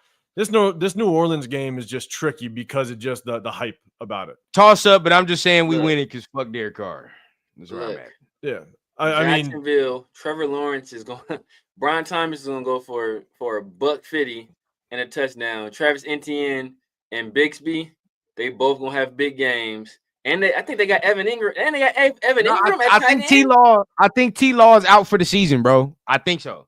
I'm not even Out for the mistaken, but I season? think T-Law is done. Yeah, I think he's done. Mac Jones, man, look, Mac Jones was messing around. Mac Jones almost beat us 2 years ago. He did. It was 2 years ago. If it wasn't for Jacoby, that it was man, Jacoby. Yeah, if it wasn't for Jacoby, we would have lost. And then wasn't it somebody else? Didn't somebody else like drop a pass from him in that game? Was yeah, Jacoby bro. He did go a little bit in that game. But Mac Jones overall is booty. Man, I think we might be able to get them. Their defense just gave up 52 smackaroos, bro. Like that's a lot of points to give up. But look, John Fallon, I hope they don't, just for your sake, just so you know. They're gonna have the interim coach Shine still on them because Doug Peterson get fired. He's out. He about to get the boot. You might as well chalk up that Charger game. They're not sitting nobody, bro. They're gonna have to play for some seeding. They're gonna come and try to whoop our ass. 74. You're right. I mean, we said the Panthers sucked, and look what happened. So I agree with you, but you just never know. The likelihood that we lose completely out is slim. I think we might pull out one more game, but again, we just don't know where that's going to be. But if that's all. If you think about it, that's if our defense comes to play, because that's how we're going to win ball games. Is our defense. Right now, our defense is very suspect. To say the least, with all the injuries. And so, but yeah, so we got New Orleans, that's toss up. But I agree with you guys. That LA game, this Los Angeles game, they're gonna come after us. They're gonna come after us. It don't matter what is on the line with that game, they're gonna come after us. And it's in Vegas, right? It's our last home game of the season. And based on what happened last year with the last home game, I think there's players on that team that want revenge, and they're gonna come get us. Yeah. Hey, Dre, bro. Dre, we'll be fine. Trust me. Max is fine. Trust me. He's all right. He'll be all right after the season. You feel what I'm saying? He'll Max know what time it is. Yeah, bro. Max he'll be straight. He'll be straight. Don't worry about it. He put up in the Chevy Impala, I'm sure. All he care about, make the right selection. That's all he care about at this point. You feel what I'm saying? Just make sure it's the right selection. I think but here's the thing though. And ironically, we know who he's close with too. God damn, the Chargers is balling. So, but here's my thing though, is I say we say Max is fine. And look, I think it all depends on, do we make the right move in Max's eyes? Because I kind of said this with Devonta Adams, is at what point does Devonta Adams hold his legacy over his favorite team? If he just doesn't feel like we're going in the right direction, at what point does a high caliber future Hall of Fame player put what his legacy is over his favorite team? And I mean, what Max Crosby, he's got, maybe I would say 5 real solid years left. Yeah.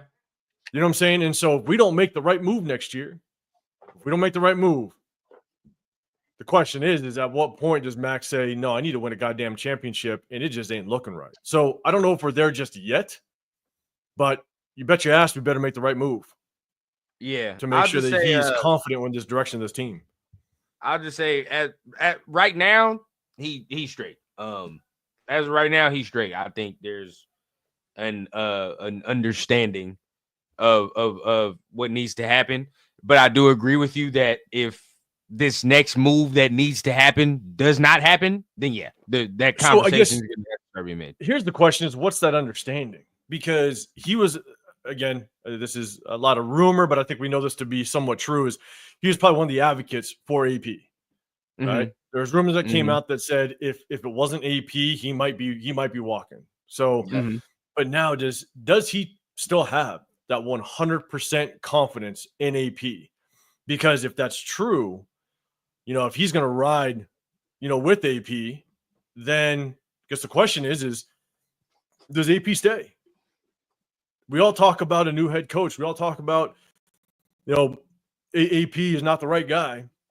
I think who the potential next head coach could be. Does Max think AP is still the guy? But then I'll throw another little wrench into it with all the talks of Tom Brady. If Tom Brady now is like, wait a second, I'm going to have my voice and I want my guy. And there was a comment in the comment section a little bit earlier.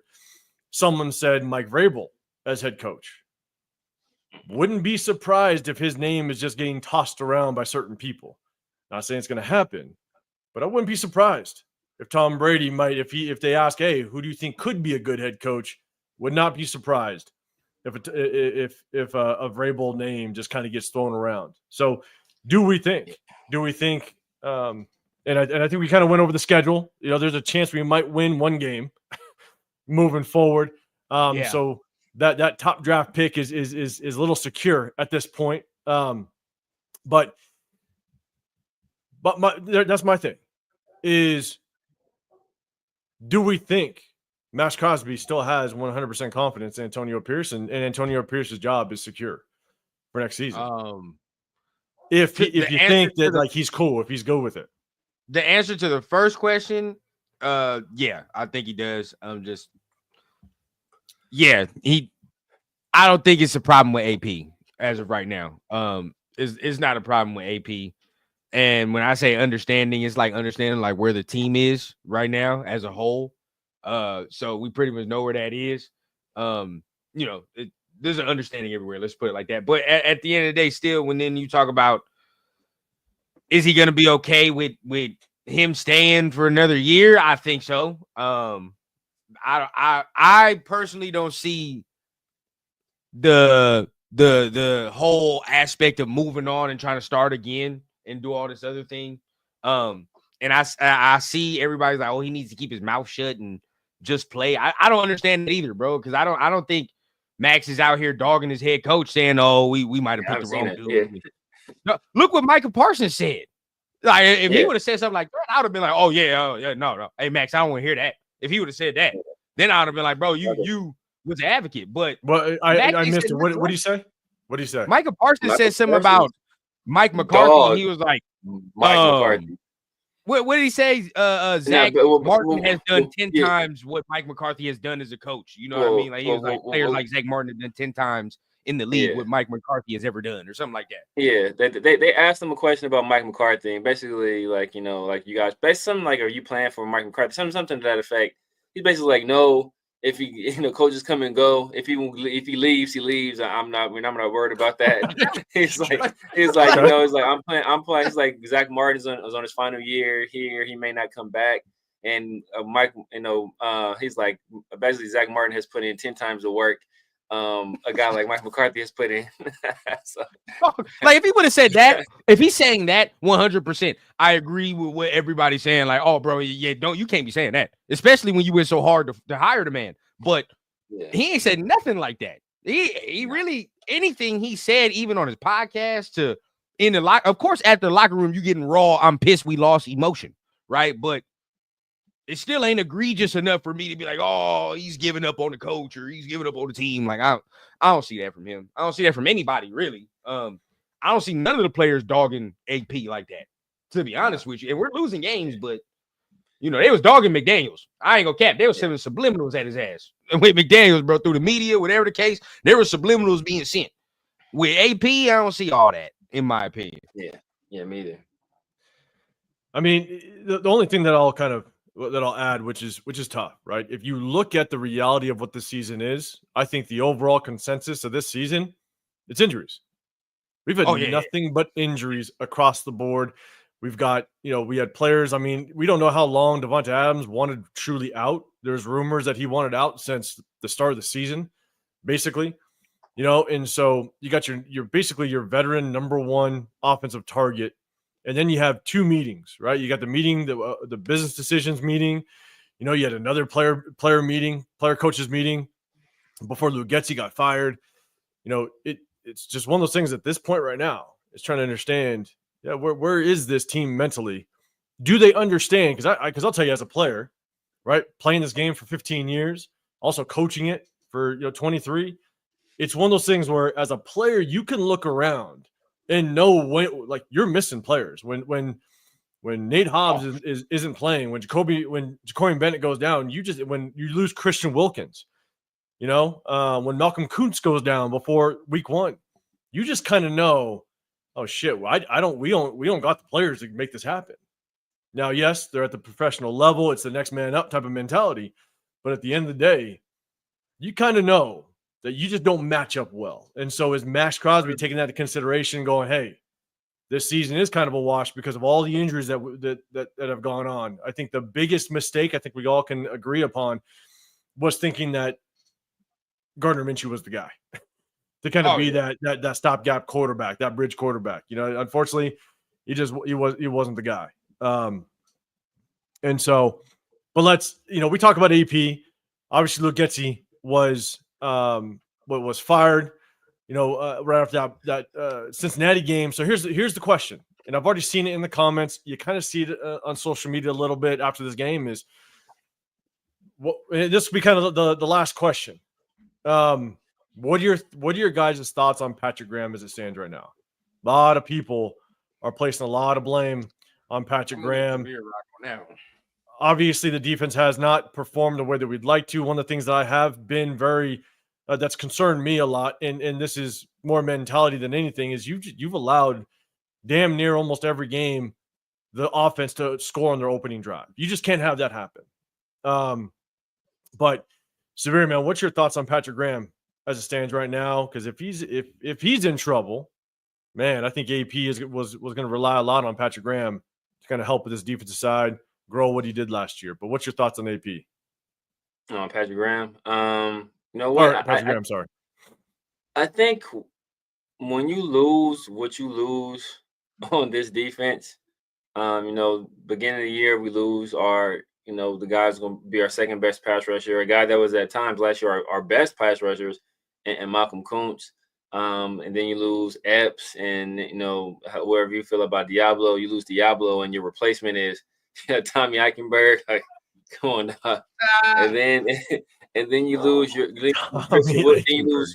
lose Christian Wilkins, and then you got Caleb Jason and Charles Snowden starting because Max isn't 100%. You lose all of that. I think he will be given a pass. And I was looking at the rankings, and I know we feel a certain way. We feel a certain way about third down, right? We're 12th in the league in terms of third down percentage, like 12th. Crazy. We're the 12th best team in terms of the opposing team's third down percentage. And if you look at yards allowed per game, we're I think we're 11th, and we only allow 3 more yards per game than the Denver Broncos. So, which is wild, bro. Because when you watch the games, it don't look like that. Like, it don't look like it. Exactly. So, whatever we feel about Patrick Graham, this defense is being held together, by Scott taping glue, the school glue, the Elmer's glue right now. It's not. And so it's bubble gum and Elmer's glue right now. So I think he will be given an opportunity next year if AP wants to bring him back. He hired for he interviewed some head coaching jobs, but I don't think he'll get any this cycle because his defense hasn't been like top tier. There's going to be some other defensive guys ahead of him, Brian Flores, and Edgero is going to probably be ahead of him as well. So. Yeah, so he'll have an opportunity to come back next year, I think. Wild Turkey 74 stick glue. Yeah, the glue sticks. The glue sticks, bro. That are just always just messy. And that's the type of situation that we're in right now. Not even that, bro. It's something like that. Them with that Hubba Bubba bubble tape. And that shit right there, it ain't even sticky, bro. After you chew that right there, it's like 5 seconds worth of stick on there, bro. Like, but answer the question, bro. Patrick Graham, I don't like the times that he is lax. I will say that in terms of what he calls sometimes. I feel like sometimes he's a little too lax.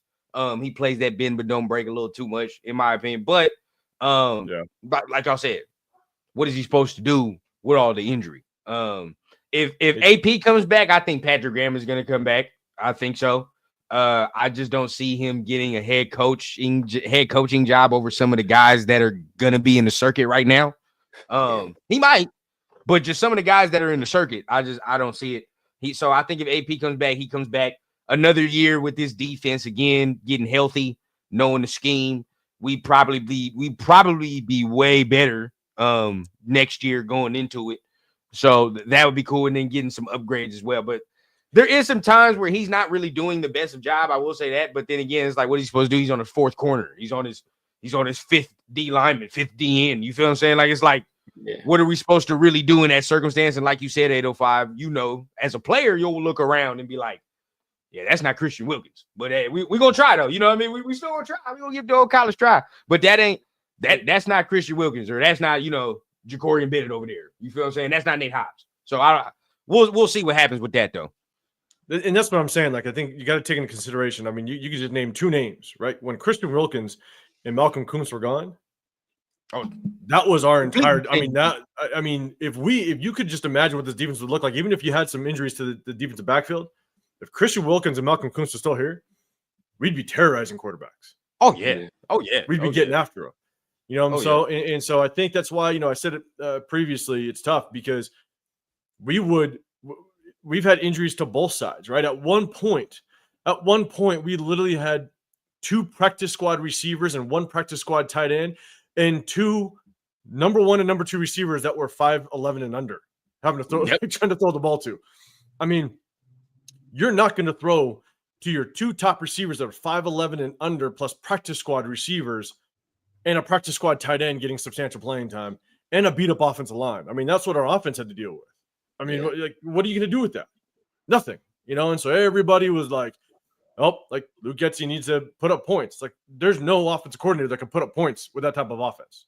Point blank, period. You can question whether he had a couple questionable play calls. That's fine. There's always questionable play calls in a game. But, I mean, outside of Sweet Feet, Darren Mumford at receiver, all right? I mean, maybe we need to bring that back a little bit because facts. Get open, bro. He gonna get open for sure. I ain't gonna lie, bro. That release package is crazy. Yeah. If anything, it made for great film watching. Okay. I mean, when I saw Darren Mumford out there, that was solid. That was solid work. You sit up in your seat when you see Darren Mumford out there, you're like, what? Oh man. I'm telling you. Luke gets looking outside the box. They gave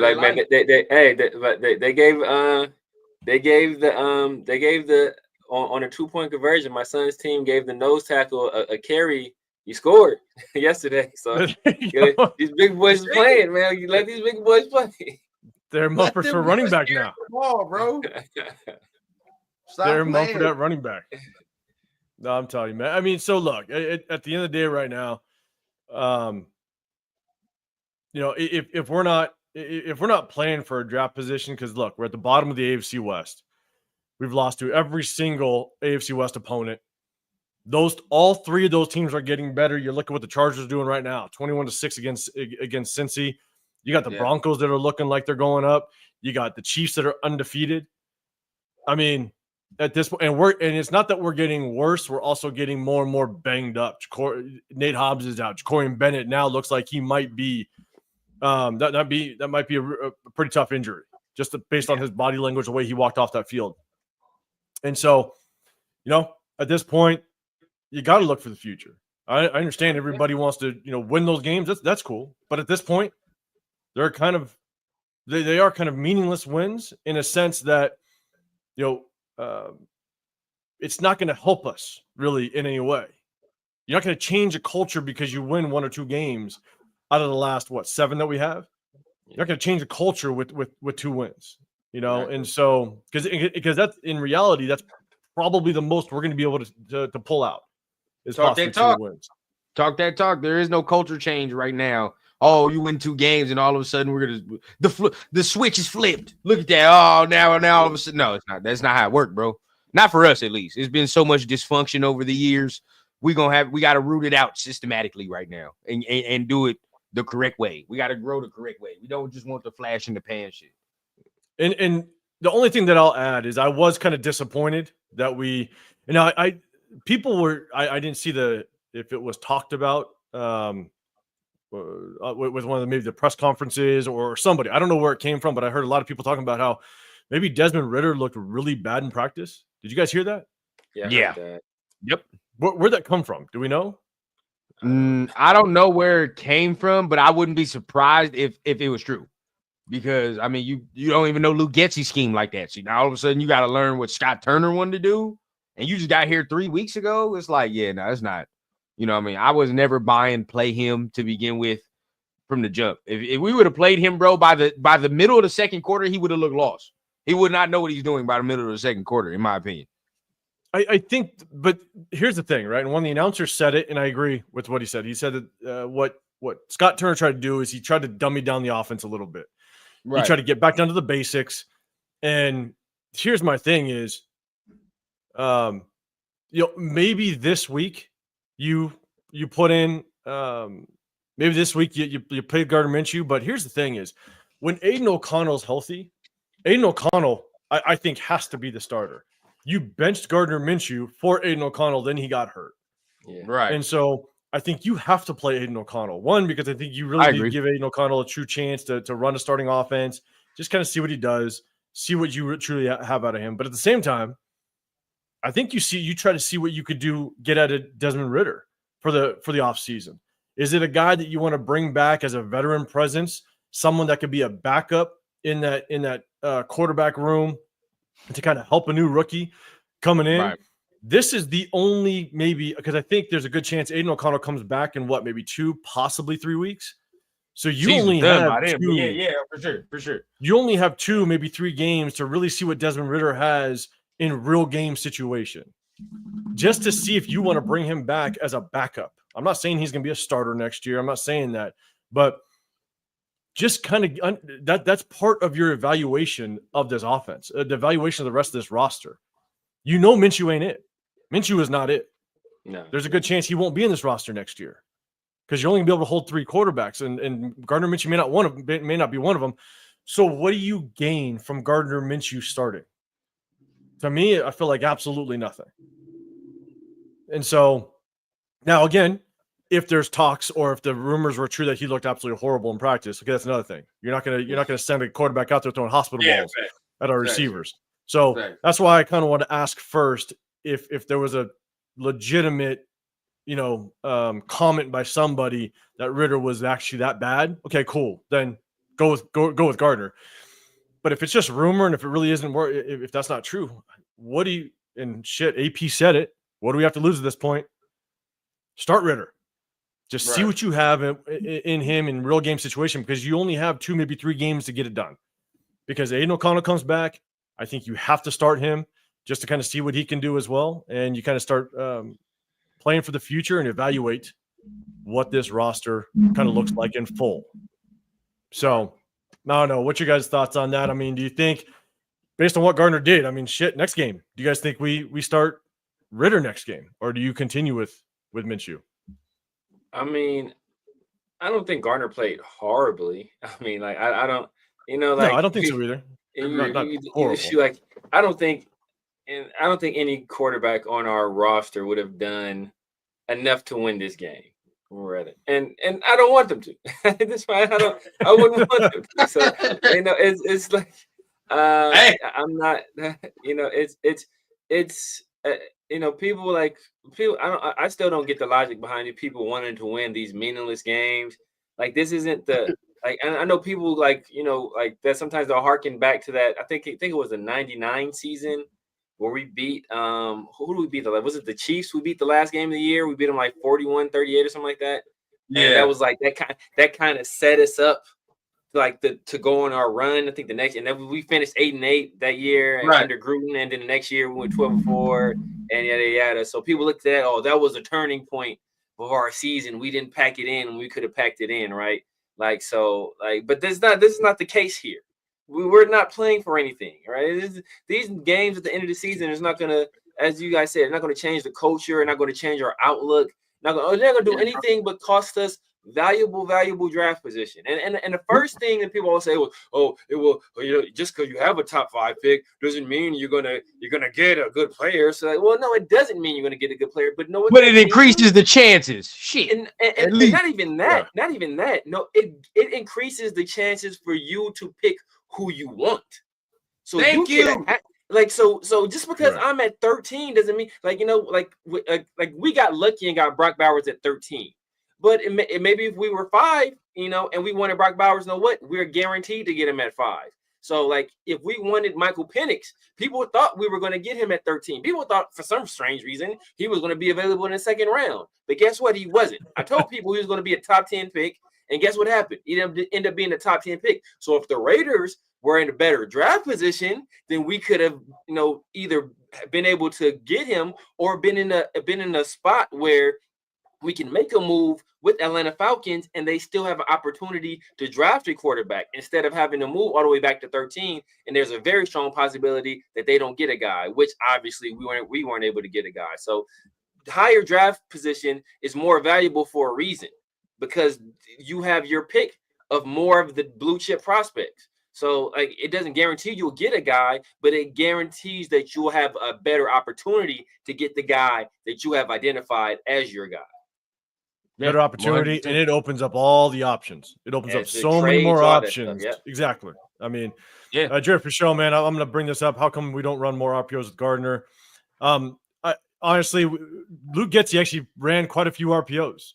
The unfortunate part is, again, it's just by looking at the film, watching the film over and over and over again. We actually ran quite a few RPOs with Getsy. It's just that Gardner Minshew didn't pull the trigger. That's the hard part. He just didn't pull the trigger. Now, I don't know how much we ran today. It didn't look like much, but again, I gotta look at the film and see. But Getsy actually ran quite a few RPOs, and unfortunately, Gardner Minshew just made the wrong reads. Like it was just kind of plain and simple. Just don't know if he didn't. I don't know if he didn't trust his ability to get the ball, you know, in just the tight windows. Not exactly sure, but just the wrong reads, unfortunately. But yeah, man, this is kind of where we sit. You know, 6-game losing streak. 6-game losing streak. We look like we're currently in the number 4 position in the draft right now. We sit at the bottom of the AFC West. All our AFC West opponents are getting better, and we're getting injured, and we're going in the wrong direction. But at the same time, I think 99% of us out there, we know that at this point we're playing for a draft position. So exactly, you know, we're going to kind of wrap this thing up. I appreciate everybody in the chat. Appreciate you guys sticking with me. I appreciate everybody in the chat just kind of throwing all you guys comments in. I'm doing everything I can to kind of bring it up and answer any questions that I kind of see on here. But, you know, at the end of the day, my guys, Severe, Raider Rundown. I'm going to give you guys kind of the last comments. Severe, let everybody know kind of what you're up to. I know that you go live throughout the week, and I think you might have mentioned that you might be trying to do kind of a solo thing a little bit at the same time. So let everybody know what you're up to and what you're doing, and when they can catch you.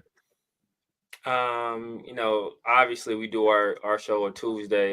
You know, it will be the return of Chris. He's already black, but he will be extra crispy that day. Looking golden, looking well done. Fact. So you know, we got our show we got on Tuesday. Then also Tuesday night I got the 50-50 show. My guy Pharaoh NFL, and then on Friday nights I got the Around the Shield podcast with Pharaoh and Big Mike. And I'm looking to drop some solo stuff as well. But you guys find me on IG at the Severe Raider, on YouTube obviously at the Severe Raider, X at the Severe Raider, TikTok, Snapchat at the Severe Raider. I'm probably going to at this point I might just open up a True Social. Or probably Rumble, getting all that stuff, man. F it. At this point, you might as well. So, you know, I'm gonna be everywhere. It's at the Severe Raider everywhere. Good deal, man. Hey, and you got some merch too going on, huh? Yeah, man. The 5050shop.printify.me. You know, check us out. It's in the description for my channel, also in the description for my IG page as well. So check us out, man. Got some good merch over there, man. You know, hey. Like I said, man, get your wife one, get your girlfriend one, and get your side piece one, man. Y'all can be matching. They can be matching, man. You're calling shots out here. My God. You know, that's a real RPO right there, man. You got options. Yes, sir. Yes, sir. Triple option. God damn. Rundown, man. Let everybody know what you do. I know you kind of jump on with your Raider Syndicate, all that stuff, man. Let everybody know what you do throughout the week. Yeah, bro. You know, I'm all over the place. You know, hopping on with my guy Leo on Tuesdays. You know, State of the Nation type of thing. We just talk about, you know, everything that's circulating as far as maybe some rumors, things like that. So that's kind of a spicy take little show. You already know Wednesdays. That's when I do my solo joint by myself. Raider Rundown show, man. So if you just looking for some solo takes, definitely I'm right there. And you are Fridays when it pops off, man. That's when it pops off with the Turf and Rundown show. You don't know what's gonna happen on Friday, man. Yeah, tune into that, people, because you got like an 8-hour don't know what's gonna happen on Friday. You don't know one. who will come in, but you know it's open to everybody, bro. That's when it really pop off. So definitely fire, bro. You know, I try to do something after the games too. If I could join y'all, definitely will join y'all. But you know, if not, just doing my own solo thing, man. So catch me at the Raider Rundown. Everything, bro. Subscribe. It's a pleasure being here always with the dogs, man. Yeah, absolutely, guys. And hey, I'm 805 Raider, Real Talk Raider Nation. I come on here, do lives on Sunday nights. Then again, we break down film on Tuesday. So make sure you hit those notifications so you know when we do go live. But then I also kind of do just my own individual videos. I post those throughout the week. And so again, make sure you guys go all the channels before you get out of here. Make sure you guys check in, hit that like button. The Severe Raider. You got Raider Rundown. I'm Real Talk Raider Nation, 805 Raider. I appreciate everybody. Have a great rest of your evening, and we'll see you guys on the next one. We're out. Need 7 more thank you guys from Shador. 7 more. Facts.